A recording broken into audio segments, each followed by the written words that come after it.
আচ্ছা, শারীরিক দুর্বলতা, যৌন সমস্যা। আচ্ছা, এটার জন্য আমি বলি কি, আসলে একটা মধু আছে কালোজিরা ফুলের মধু।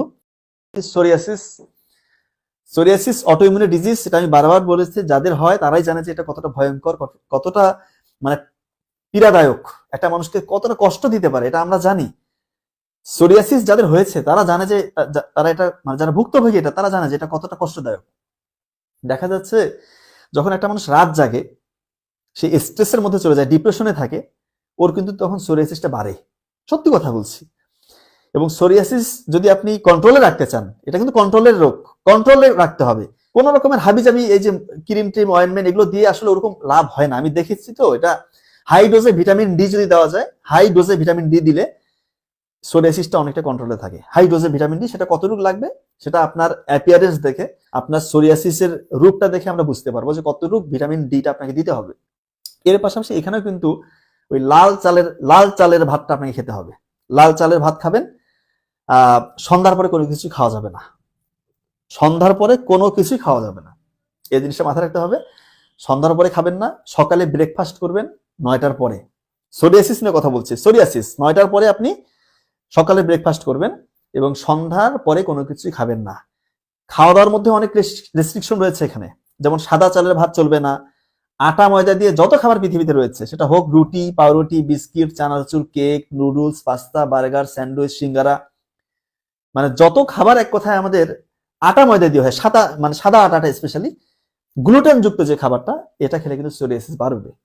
সোরিয়াসিস বাড়বে। আপনার রেড মিট খেলে সোরিয়াসিস বাড়বে। সুগার জাতীয় যে খাবারগুলো, যেটাতে অনেক বেশি মিষ্টি, এই খাবারগুলো খেলে খেলে কিন্তু আপনার সোরিয়াসিসটা বাড়বে। আপনার দেখা যাচ্ছে যে অনেকে স্ট্রেসে থাকেন, ডিপ্রেশনে থাকেন, তাদের কিন্তু সোরিয়াসিসটা বেড়ে যায়। আবার টক ফল, টক ফল, সাইট্রাস জাতীয় যে খাবারগুলো, এগুলো খেলেও কিন্তু সোরিয়াসিসটা বেড়ে যায়।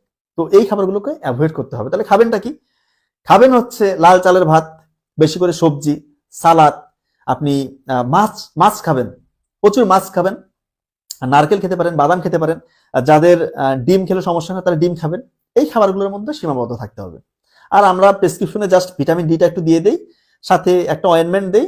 আর খুব একটা ওষুধ আমি দেই না, 2-1টা ওষুধ দিলেই সোরিয়াসিসটা আমার যত রোগী আছে বেশিরভাগই আল্লাহর রহমতে কন্ট্রোলে চলে আসে, যদি নিয়মটা সে ফলো করতে পারে। কিন্তু আপনি খাওয়া দাওয়া কন্ট্রোল করলেন, বাট আপনি ডিপ্রেশনে আছেন, হতাশ হয়ে যান কোনো কারণ ছাড়া, রাত জাগতেছেন, রাত জাগা, আপনার কিন্তু সোরিয়াসিস কন্ট্রোল হবে না।